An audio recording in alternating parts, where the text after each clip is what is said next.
An old husband and wife used a forbidden ritual book to bring their deceased grandson back to life, but their actions led to a devastating outcome. The story begins by introducing Audrey and Henry, an elderly couple living a quiet, retired life, appearing completely normal while secretly preparing for something far more serious. One day, a woman who is heavily pregnant arrives at their home, as Henry is known in the area as an obstetrician. Rather than helping her, Audrey and Henry capture the woman and force her inside their house. Her name is Shannon, and she is already close to giving birth. When she wakes up, Shannon realizes she is tied up with her mouth covered, while Audrey stands in front of her, getting ready to read from something. Audrey and Henry offer a brief apology for their actions, saying that although Shannon is being kept against her will, they will look after her properly until her baby is born. However, they also make it clear that she will never be set free. Soon after, Henry goes outside to check on something while Audrey removes the gag from Shannon's mouth, prompting Shannon to scream as loudly as she can. But her cries are useless because the house has been fully soundproof, preventing anyone outside from hearing her.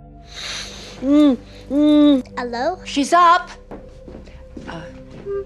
Hello, my name is Audrey, and this is my husband Henry. You should know your unborn child, no harm. We would like to apologize for scaring you. Give me a minute.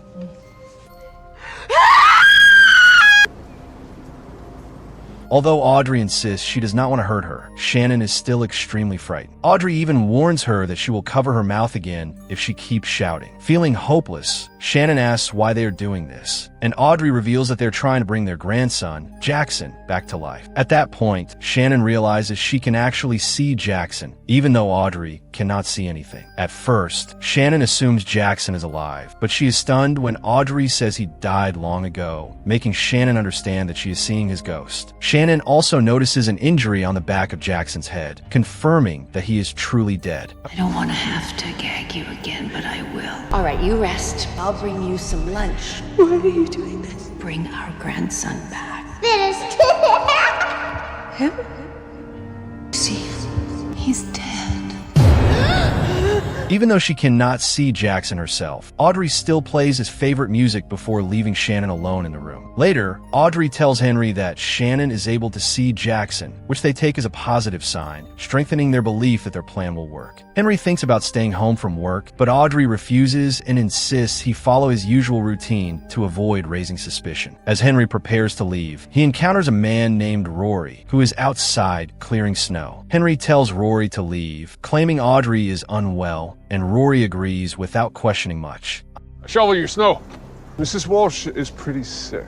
I think we should let her rest this morning. Okay, I'll come back in a couple of days when she's feeling better. Meanwhile, inside the house, Audrey tries to keep her promise of taking care of Shannon properly. She gives her some vitamins. Even though Shannon's hands remain tied, she refuses to take them because she does not trust Audrey. But Audrey does not force her and calmly says they are only normal vitamins. While going through Shannon's belongings, Audrey finds her phone and some medicine in her jacket. Since she struggles to read small writing, Audrey steps away briefly to get her glasses, accidentally leaving the phone behind on the table. Shannon quickly grabs the phone and attempts to call for help, but before she can do anything, Audrey returns and snatches it away. Shannon then notices a teddy bear in the room that has a hidden camera inside it, placed there so Audrey can figure out her phone password. In desperation, Shannon pleads to be freed, but Audrey refuses and silences her again by covering her mouth. Audrey then logs into Shannon's social media accounts and posts false updates, pretending that Shannon is on vacation so no one will suspect anything or come searching for her. At last, Audrey tells Shannon to stop fighting back and accept what's happening, explaining that their entire plan will succeed without problems if Shannon chooses to cooperate. Don't worry, they're just vitamins. Don't worry, don't worry. I need to get my glasses. No, stop it. 029. The story then moves into a flashback that uncovers how this disturbing plan first began. Audrey and Henry have been secretly keeping a strange spell book in their possession for a very long time. To confirm that the book truly works, Audrey decides they should test it. They come across the dead body of a crow, and Audrey drops a bit of her own blood onto it while chanting words from a book. To their shock, the crow suddenly returns to life. Just hold it here. Let me open it. Who's Muem Sanguinem. The book is real. We can do this. This moment proves that the spell book is not a myth. From that point forward, Audrey and Henry become completely determined to bring Jackson back to life. It is also revealed that Shannon was once a patient of Henry. She had originally visited his clinic because she felt something unusual in her body and feared she might be sick. Instead, Henry reveals the unexpected truth that she is pregnant. This revelation does not bring Shannon any joy, as she has no idea who the father is because of her past lifestyle. Her situation becomes even more difficult since abortion is not allowed where they live, meaning she would need to travel elsewhere if she wanted that option. Realizing that Shannon lives alone and is emotionally fragile, Henry tries to reassure her by saying that being pregnant does not mean her life is over. However, from that exact moment, Shannon unknowingly becomes the perfect target for Audrey and Henry. The story then shifts back to the present, where Audrey and Henry attend a gathering in their community and meet a man named Ian, who is revealed to belong to the same group as them. It slowly becomes clear that this community is actually a cult devoted to demon worship, and these meetings are part of their regular rituals. Hail Satan, as it was in the void of the beginning.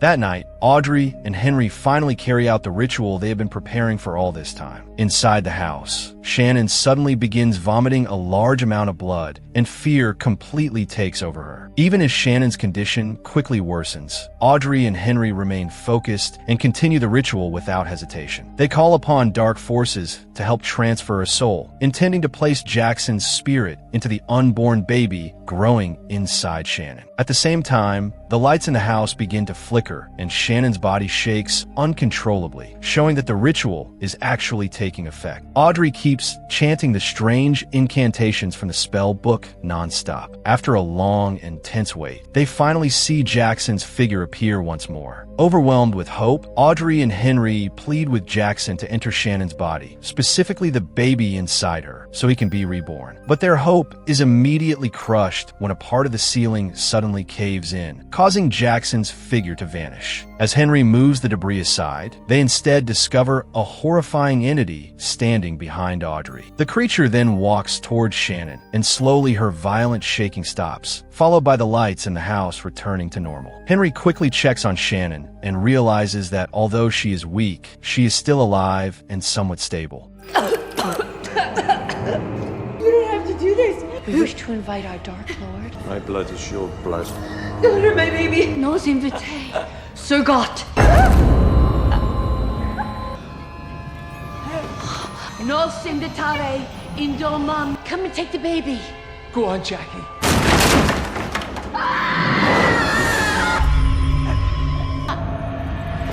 The next morning, Henry wakes up later than usual and notices Audrey brushing her teeth. Henry admits that before this, he had serious doubts about everything they were doing. But after what happened during the ritual the previous night, his belief comes back stronger than ever. He becomes convinced that their plan will finally work and that Jackson will soon be returned to them. At the same moment, Henry gets a phone call from someone claiming to be Audrey, asking him to come downstairs and help carry groceries. Henry is immediately confused since Audrey is clearly standing right in front of him. The Audrey he sees then starts flossing her teeth in an unnatural way until several teeth fall out and blood fills her mouth. Had a hell of a time sleeping last night. Hello. Henry, can you give me a hand with the groceries? Audrey.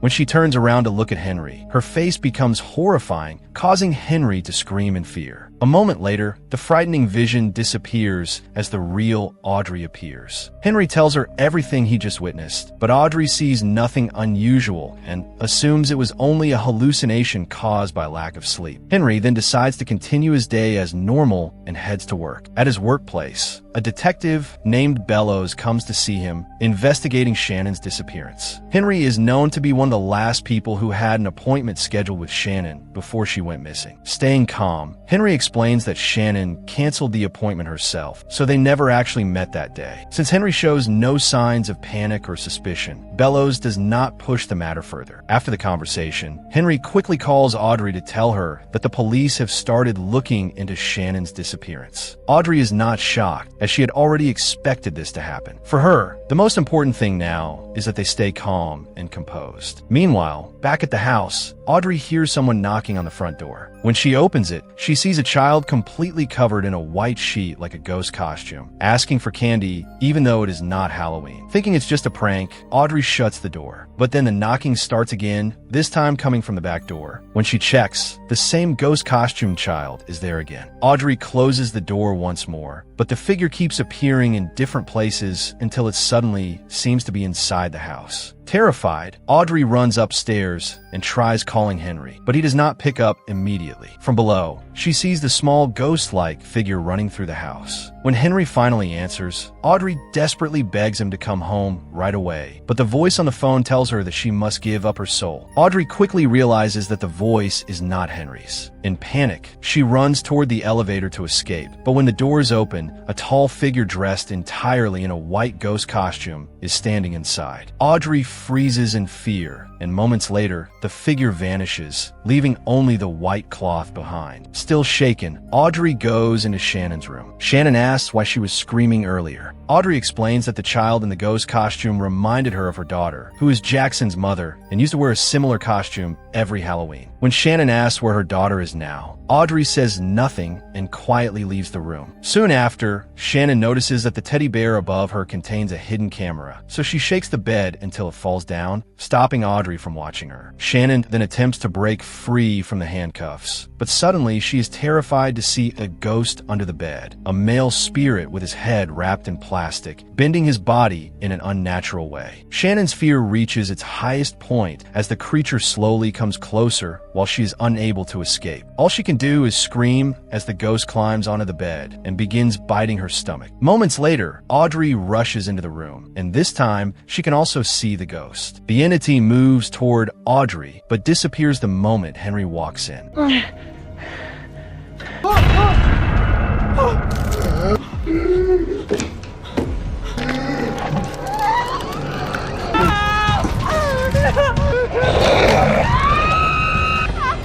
I can't get the door open!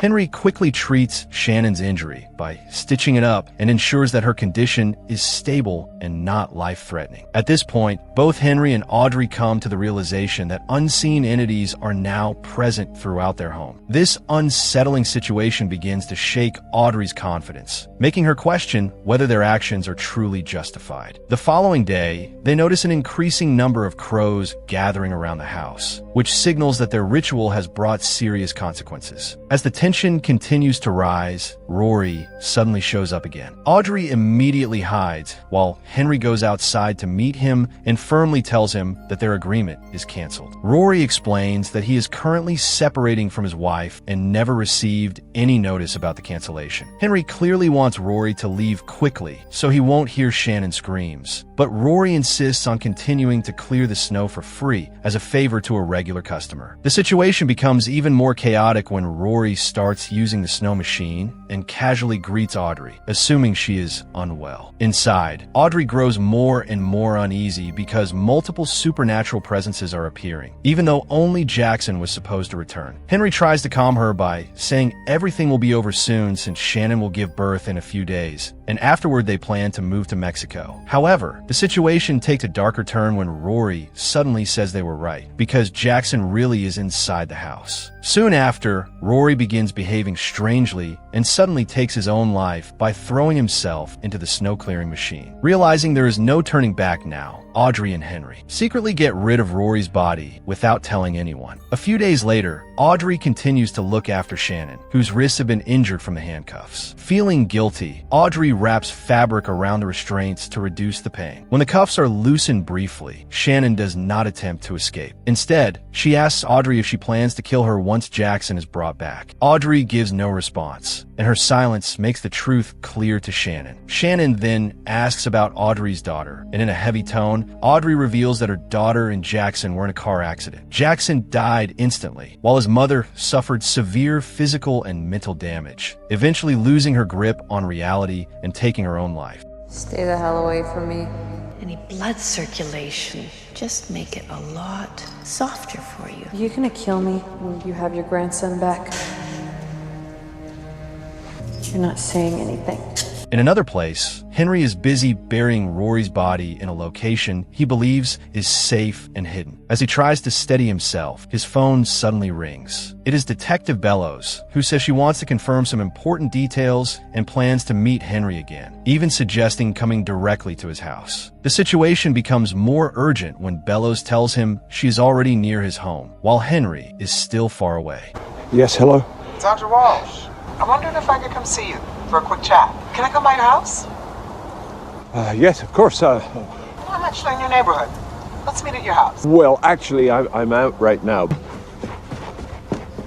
Meanwhile, back at the house, Shannon tries to take advantage of the moment by speaking honestly with Audrey. She tells Audrey that she is willing to help them, even offering to become Jackson's mother if that is what they truly want. Audrey does not trust her right away, thinking Shannon is only trying to trick her in order to escape. Speaking calmly, Shannon explains that although she disagrees with what they have done, she understands their reasons. Audrey is doing all of this for her grandson, and Shannon is also ready to sacrifice herself for the child she is carrying. Shannon continues by saying that as time goes on, Audrey and Henry will eventually grow old, while Jackson will need someone to look after him and raise him properly. Audrey still has doubts, but Shannon continues to reassure her that she truly means what she says. In the middle of their talk, a knock is heard at the door. Audrey goes to check it, while Henry rushes home as fast as possible after noticing Bellows' car parked outside. When Henry arrives, he finds everything already in chaos. Bellows is upstairs and has discovered that Shannon is being held captive by Henry's family. Henry also sees that Bellows has tied Audrey's hands. Before Bellows can do anything further or call for backup, something terrifying happens. Right in front of them, Bellows suddenly takes her own life. This happens because the spirits are not only haunting the house, but also affecting the minds of anyone nearby, forcing both Bellows and Rory to end their own lives without awareness. Once again, Audrey and Henry's plan is preserved in a shocking way. Since Bellows never had the chance to contact anyone, they quickly dispose of her body to hide the truth. Originally, their plan required only one sacrifice to bring Jackson back, but now two people have died, pushing everything further out of control. Audrey plans to tell Henry about Shannon's proposal, but before she can speak, there is another knock at the door. This time, Ian arrives, the person they contacted for help. Ian, who is also part of the same devil-worshipping cult, listens as Henry explains how he found the spellbook during a trip to Jerusalem. They express confusion about why Jackson has not returned, even though they followed every step of the ritual. Ian examines the book and realizes there has been a critical mistake in translation. Audrey explains that they summoned a demon, named Serat, because the book claimed it could bring the dead back to life. Ian corrects them, saying that Serat is not a demon of resurrection, but one that opens a passage between the world of the living and the dead. This error not only called Jackson's spirit, but also allowed other spirits to enter and search for bodies to possess. Ian is then shown Shannon, who is tied up as the intended sacrifice. He is not surprised and concludes that the ritual is still incomplete. Ian says he can finish the ritual, but only if Shannon is sacrificed. His assistance comes at a cost, as he demands the spellbook along with $10,000. Since money is not a problem, Audrey and Henry agree to his terms. Ian says he needs time to prepare, so the ritual will continue the next day. As a first step, Ian tells them to draw lines of salt around the room to block other spirits from interfering.